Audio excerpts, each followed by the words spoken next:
데이터 3법과 의료 데이터의 변화에 따른 의료 데이터 개인정보 보호에 대해서 발표하게 된 테크파이 백남정입니다. 2020년 8월 달에 데이터 3법이 개정이 되었습니다. 그래서 여러 가지 많은 변화들이 있습니다. 그래서 가장 큰 변화는 마이 데이터 산업을 위해서 이때까지 의료 데이터와 뭐 여러 가지 결합들이 못 됐는데 이런 부분들이 데이터 결합 기관이라고 하는 기관이 생겨서 얘기를 하고 있습니다. 그럼 뭐 어떻게 변할지에 대해서 그럼 뭐 어떻게 의료 데이터 개인정보를 보호를 해야 되느냐 이런 부분들까지 엮어서 얘기를 해보도록 하겠습니다. 네, 가장 먼저 제 소개부터 하도록 하겠습니다. 저는 이제 테크파이 대표이고요. RSMSP 심사원이고 뭐 대한의료데이터 협회 기술이사입니다. 그리고 영남대 의료원에서 이제 개인정보 영향 평가라고 하는데 개인정보 영향 평가라는 거는 어떤 기관에서 개인정보를 100점을 기준으로 해서 이거를 가지고 점수 평가를 합니다. 그래서 보통 한 80점 정도 나와야 되는데 영남도 의료에서 한 2개월 정도 있으면서 병원의 개인정보가 어떻게 흐르고 있는지에 대해서 볼 기회가 있었고요. 그리고 ISO 13485 의료기기 품질 경영 교육도 받았습니다. 그리고 현재 숭실대 안전보건융합공학과의 박사 과정에 있습니다. 그래서 여러 가지 의료 데이터의 개인정보에 대해서 얘기하도록 하겠습니다. 그리고 뭐 그 외 자격들은 제가 오랫동안 개발 쪽에 있었기 때문에 ISMS 정보보호나 이런 부분들에 대한 내용을 가지고 있고 뭐 책 지금 현재 데이터 3법, 블록체인 암호화폐, 핀테크 개인정보의 책을 가지고 있습니다. 네, 다음 문제 본격적으로 설명하도록 하겠습니다. 그럼 데이터 3법은 뭐냐? 데이터 3법은 이게 뭡니까? 허수아비입니다. 허수아비. 이게 이전 상태를 얘기하고 있는데 이전에 데이터 3법 이전에도 물론 저희가 어떤 데이터를 이용할 수 있었습니다. 가명 정보나 인명 정보 이용할 수 있었는데 어떻게 생각하면 예전에는 이제 허수아비처럼 남녀 구분도 안 되고 그냥 데이터가 있긴 있는데 데이터가 있다는 정도만 파악을 할 수가 있었고 그게 좀 더 이렇게 가시적으로 변한 게 데이터 3법인데 사람들이 사실 데이터에서 가장 효용이 있을 때는 그 사람이 정확히 누구인지 알 수 있을 때가 가장 효용이 있습니다. 근데 이제 그렇게 되면 이제 그 사람의 프라이버시나 이런 부분들이 있기 때문에 문제가 될 수 있기 때문에 그거를 이제 적당히 어떤 합의를 한 게 데이터 3법이라고 할 수 있습니다. 자, 그러면 이 허수아비 같은 시절 2016년도에 나왔던 뭐 데이터 비식별화 조치라든지 이런 조치들이 있었는데 그때는 어땠냐? 법적으로도 이런 부분들이 해결이 안 돼 있기 때문에 2000년대 초반에 2001년도 초반에 그 PFMS라는 게 있었습니다. 퍼스널 파이낸셜 매니지먼트 시스템이라고 그래서 지금 현재 하고 있는 마이데이터 사업이랑 크게 뭐 다르지 않습니다. 핑거에라는 회사가 지금 이제 내년에 하려고 하고 있는데 그 회사가 만들었던 건데 제가 사실 저도 이제 소프트웨어 회사라는 회사에 경쟁 회사 있었는데 그 두 곳에서 개인들의 데이터를 다 가져와서 보여주는 그런 형태를 했습니다. 근데 그때는 이제 뭐 법적인 근거는 없었고요. 그냥 스크래핑이라 그래서 이제 그 금융기관이 허락을 해주지 않는데도 불구하고 데이터를 이제 뭐 크롤링이라는 기법을 이용해가지고 데이터를 가져와서 개인한테 구성을 해줬던군요. 그러니까 이 문제는 뭐냐면 이 사이트가 변하면 그거를 계속 따라가야 되는데 그런 부분들을 못 따라가서 그리고 이제 여러 가지 이제 처음에는 이제 스크래핑에 대해서 금융기관들이나 이런 데서 가만히 있었는데 시간이 지나면서 내가 왜 이 데이터를 너네한테 제공해줘야 되냐 뭐 여러 가지 이슈가 있으면서 사라진 서비스인데 그 서비스가 다시 나타난 거라고 생각하시면 될 것 같습니다. PFMS에서는 보면 지금 뭐 신용 금융 데이터라든지 어떤 뭐 총 카드에 대한 금융에 대한 데이터들이 다 나오지 않습니까? 근데 이런 부분들이 금융이 아닌 금융도 해당이 되고 의료도 해당되고 이 모든 것들을 마이 데이터 자기 데이터의 주권을 가지는 게 이 데이터 3법의 요지라고 할 수 있습니다. 뭐 물론 뭐 유럽의 개인정보 보호법하고 같은 레벨에 드는 그런 내용도 있지만 일단은 데이터의 주권을 가진다는 게 가장 중요한 내용입니다. 그러면 앞에이고요. 그러면 저희는 이 내용을 잠깐 한번 볼까요? 이게 MBC 복면 과항인데 이게 잠깐 보겠습니다. 허수아비하고는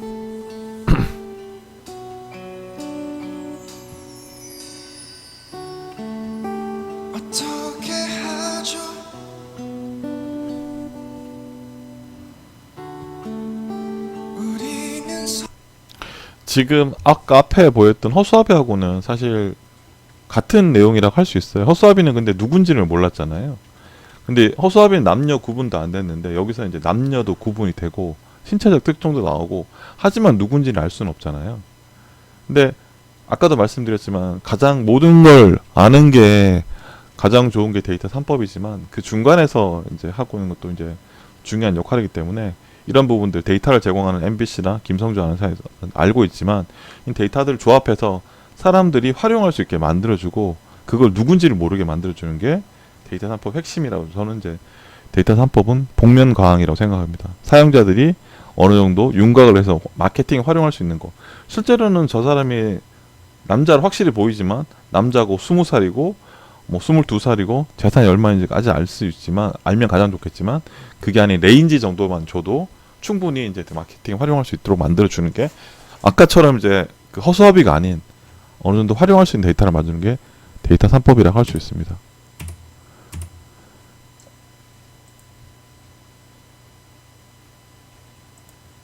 그러면 이걸 하기 위해서는 여러 가지 많은 것들이 필요한데 의료 데이터하고 좀 결이 다르긴 하지만 결국에는 이제 이 오픈 API라고 얘기하는 오픈 플랫폼이라고 얘기하는 부분이 필요하게 되는데 현재 이제 핀테크 테크핀에서는 이런 부분들을 여러 가지 데이터를 제공하는 부분들이 모든 사람들이 데이터를 금융 데이터를 이용해서 할 수 있도록 플랫폼 자체를 만들었죠. 이런 것들도 의료한테 이제 필요하겠죠. 오픈 뱅킹처럼. 근데 이런 것도 이제 금융은 이제 오픈 뱅킹이라서 출금이나 이체에 대한 이런 것도 필요한 거고 대신 의료는 조금씩 결이 다른데 금융 데이터들은 이런 부분들을 이용해 가지고 여러 가지 이제 개선들을 만들어내고 있습니다. 선불 전자 지급이라든지 뭐 종합 지급 결제압이라든지 외국환 이런 걸 하고 있는데 이런 걸 하기 위해서는 가장 기본적인 게 오픈 API 데이터들의 이제 왔다 갔다 하는 부분들이기 때문에 금융이 이런 걸 하고 있다는 걸 보여드리는 거고요. 그럼 의료는 어떻게 해야 되는 거냐? 금융이 사실 이렇게 해가지고 금융분야 데이터 거래소를 만들었습니다. 현재 뭐 데이터가 뭐 신한카드나 이런 부분들을 하고 있고요. 근데 이런 부분들이 데이터 공급자가 데이터 결합하는 기관이 있어가지고 데이터 수요자한테 가면 활용이 되겠죠. 근데 현재 보시면 은행카드, 보험증권들이 있는데 여기에 병원들 의료 데이터도 중요한 축입니다. 그래서 이게 사실 이것도 지금 의료 분야 데이터 거래소가 지금 정하고 있는데 아직 복지부에서 뭐 건보공단이 될지 심평원이 될지 확정을 못 하고 있는데 이 확정이 되면 이 은행 카드 이런 부분들 내용이랑 병원의 데이터가 결합이 돼서 의료 분야 데이터가 결합이 돼서 뭐 이런 거가 되겠죠. 실제로 뭐 20대 남자의 어떤 의료 데이터 뭐 위궤양이 많다든지 근데 20대 남자가 금융에는 뭐 예금이 좀 적다든지 이런 데이터들 결합해 가지고 뭐 특별한 어떤 패턴에 맞는 데이터를 만들어서 그거를 핀테크 기업이 될 수도 있고 의료 데이터 기업이 될 수도 있고 이런 부분들한테 활용할 수 있는 게 만드는 게 데이터 결합 기관의 역할이고 이런 게 점점 확정되는 게 의료 데이터의 확장이라고 할 수 있겠는데 근데 이 문제는 뭐냐면 의료 데이터 확장이 되는 건 좋은데 의료 데이터가 확장이 되면 또 문제가 되고 있는 게 개인정보 보호라는 게 더 중요한 역할이지 않습니까? 뭐 서울대병원, 한양대병원, ISMS 견적 이미 받았고요. 제가 ISMS 심사원이기도 한데 ISMS는 이제 보통 최초 심사를 하게 되면 한 5명에서 6명, 7명 정도 가서 그 회사에 정보보호 관리가 제대로 되고 있는지를 확인해 주는 겁니다. 그래서 이제 지적 사항들 나오면 이제 그거를 보통 뭐 30일에서 100일 정도 사이에 이렇게 하면 이제 다 수정하고 나면 그거에 대해서 해주는 거고요. 근데 뭐 ISMS 체계를 받는다고 해가지고 모든 게 다 완벽한 건 아닙니다. 왜냐면 이제 건강검진이랑 많이 비교를 하는데 건강검진을 한다고 해서 이 모든 게 안 아픈 건 아니잖아요. 아플 수도 있잖아요. 근데 어느 정도 한번 이렇게 하고 나면 건강검진을 하고 나면 자기 어떤 상태를 알 수 있듯이 정보보호 관리 체계도 이제 그거랑 비슷한 거라고 할 수 있겠습니다. 이런 부분들이 있고요.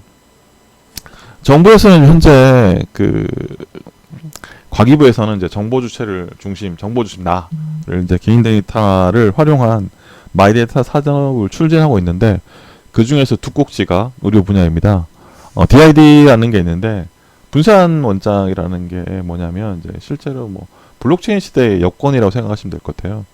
그래서 마이데이터를 유통할 수 있도록 이런 걸 하고 있고요. NDS가 전자정보 처리전을 처방전 핵심이잖아요. 핵심에서 어떤 그 사람의 어떤 건강에 대한 핵심이 있는데 그런 부분들을 다른 데이터하고 연합할 수 있도록 이제 이렇게 일단 플랫폼상으로 데이터를 만들어보는 역할이 있고, 그리고 또 뭐 또 똑같은데 마이데이터 플랫폼인데 평화이즈가 이제 건강검진, 처방전이고 실제로 건강검진, 이거는 이제 예방의 성격의 건강검진을 통해 가지고 데이터를 받아 가지고 개인 맞춤하는 홈케어 서비스 제공하고, 그 외에도 뭐 남은 금융 또 있고요, 공공, 생활.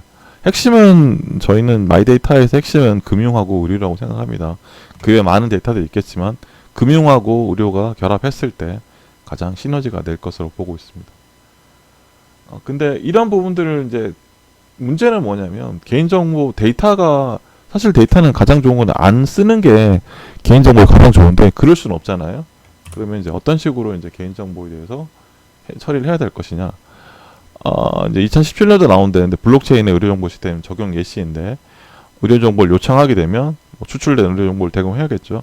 이런 부분 데이터가 왔다 갔다 하게 될 때 그거를 실제 데이터가 왔다 갔다 하는 건 좋은데 이런 데이터들도 와야 되고, 블록체인 기반에서 뭐 데이터를 서명을 한다든지 이런 부분 하게 되면 아무래도 좀 안전하게 돌 수가 있겠죠. 근데 블록체인이 좋은 점도 있지만 또 나쁜 점이 있는데, 어떤 개인정보의 파기라든지 이런 부분들이 좀 있을 수 있으니까 이용하는 부분에서 안전한 부분, 이용하는 부분의 안전한 부분을 위해서 이제 개인정보 보호, 개인정보 영향 평가라든지 그 ISMS가 정보 보호를 위해서 이제 데이터를 어떻게 주고받을지 안정할 수 있는 이런 부분들이 있습니다. 그런 부분들에 대해서 병원하고 이런 부분들에서 ISMS 인증을 받고 개인정보 영향 평가를 받으면서 ISMS보다는 ISMS-P를 받는 게 사실 더 좋습니다. 왜냐하면 이제 ISMS는 정보 보호에 대한 내용이고 ISMS-P는 그 프라이버시 데이터까지 다루고 있기 때문에 가능하면 뭐 병원이나 의료 데이터를 다루는 곳에서는 그 ISMS-P 심사를 받아서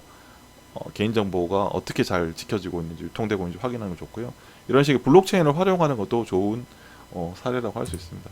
근데 아까 말씀드린 것처럼 그 블록체인이 그 데이터를 활용하는 부분 좋지만 블록체인의 특징은 파기라는 게 없지 않습니까? 계속 이제 반복하고 있기 때문에 이런 이슈들은 어떻게 해결해 나가야 될지 이제 저희들이 이제 앞으로 이제 블록체인 시대 데이터 3법이 뭐 블록체인에서 얘기를 하고 있지만 장기적으로 이런 데이터들이 현재에서는 뭐 서버에서 왔다 갔다 하고 있지만 장기적으로는 뭐 블록체인 네트워크를 이용해 가지고 활용할 텐데, 이런 부분들 개인정보 파기는 어떻게 해야 될지, 보호를 어떻게 해야 될지 이런 것들도 주요한 이슈라고 할 수 있습니다. 네, 오늘은 여기까지 말씀을 드리고요. 앞으로 그 데이터 3법과 이제 계속 확장이 되면서 의료 데이터의 개인정보 보호는 또 중요한 역할이기 때문에 그 역할을 잘 할 수 있도록 대한의료 데이터 협회와 저도 같이 열심히 노력하겠습니다. 네, 이상입니다. 반갑습니다. 고맙습니다.